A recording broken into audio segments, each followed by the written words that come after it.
ഉപതെരഞ്ഞെടുപ്പ് പ്രചരണത്തിന്റെ അവസാന ലാപ്പിൽ കത്തിക്കാളുന്നത് ജമാഅത്തെ ഇസ്ലാമി വിവാദമാണ്. ജമാഅത്തെ ഇസ്ലാമി മതരാഷ്ട്രവാദം ഉപേക്ഷിച്ചു എന്ന വി.ഡി. സതീശന്റെ പ്രസ്താവനയ്ക്കെതിരെ കടുത്ത വിമർശനമാണ് കാന്തപുരം AP സുന്നി വിഭാഗം ഉന്നയിച്ചത്.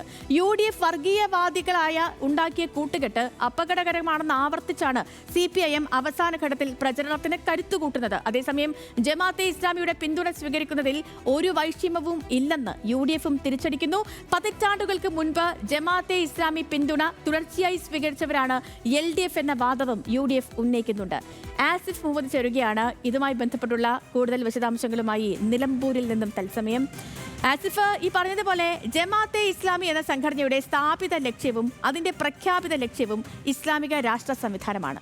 അപ്പോൾ അങ്ങനെ ഒരു സംഘടനയുടെ പിന്തുണ സ്വീകരിച്ചാൽ എന്താണ് കുഴപ്പമെന്നാണ് ഇപ്പോൾ UDF ചോദിക്കുന്നത്. UDF ചോദിക്കുമ്പോൾ കോൺഗ്രസിന്റെ മുതിർന്ന നേതാക്കൾ K മുരളീധരൻ അടക്കം MM ഹസൻ അടക്കം ചോദിക്കുന്നത് 2014 ഉമ്മൻചാണ്ടി സർക്കാർ ഹൈക്കോടതിയിൽ സമർപ്പിച്ച സത്യവാങ്മൂലത്തിൽ ഈ ജമാഅത്തെ ഇസ്ലാമി ഇന്ത്യൻ ഭരണഘടനയോട് അവഗണന കാണിക്കുന്ന സംഘടനയാണെന്ന് പറയുന്നുണ്ട്.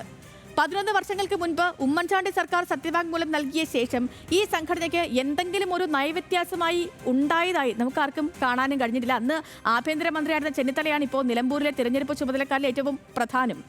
ഇപ്പോൾ നിലമ്പൂരിൽ ഈ പിന്തുണ എങ്ങനെയാണ് ചർച്ചയാകുന്നത് ആസിഫ്?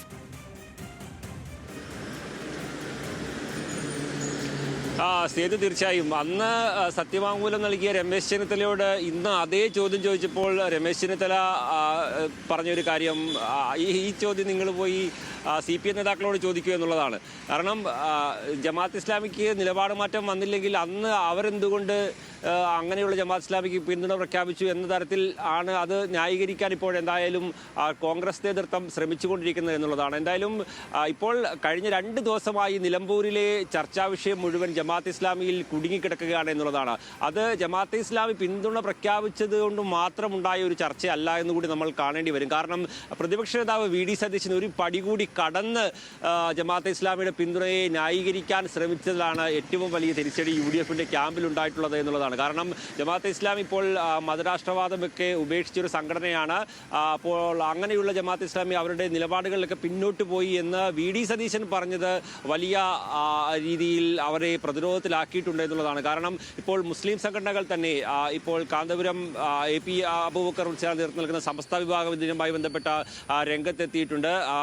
അങ്ങനെ എന്തുകൊണ്ടാണ് അങ്ങനെ പറഞ്ഞത്, ഏത് തരത്തിലാണ് എന്നുള്ളത് V.D. സതീശൻ വിശദീകരിക്കണമെന്ന് അവർ ആവശ്യപ്പെട്ടിട്ടുണ്ട്. അങ്ങനെ മുസ്ലിം സമുദായത്തിൽ നിന്ന് തന്നെ UDFിനെ പ്രതിരോധത്തിലാക്കുന്ന തരത്തിലുള്ള ചോദ്യങ്ങൾ ഉയർന്നു വരുന്നുണ്ട്. അതോടൊപ്പമാണ് ഇപ്പോൾ ഭരണപക്ഷം ഉന്നയിക്കുന്ന ചോദ്യങ്ങളും പ്രതിപക്ഷത്തിന് മറുപടി പറഞ്ഞു പോകേണ്ട ഒരു സാഹചര്യം വരുന്നുണ്ട്. ഇപ്പോൾ UDFിന്റെ തെരഞ്ഞെടുപ്പ് ക്യാമ്പ് എവിടെയൊക്കെ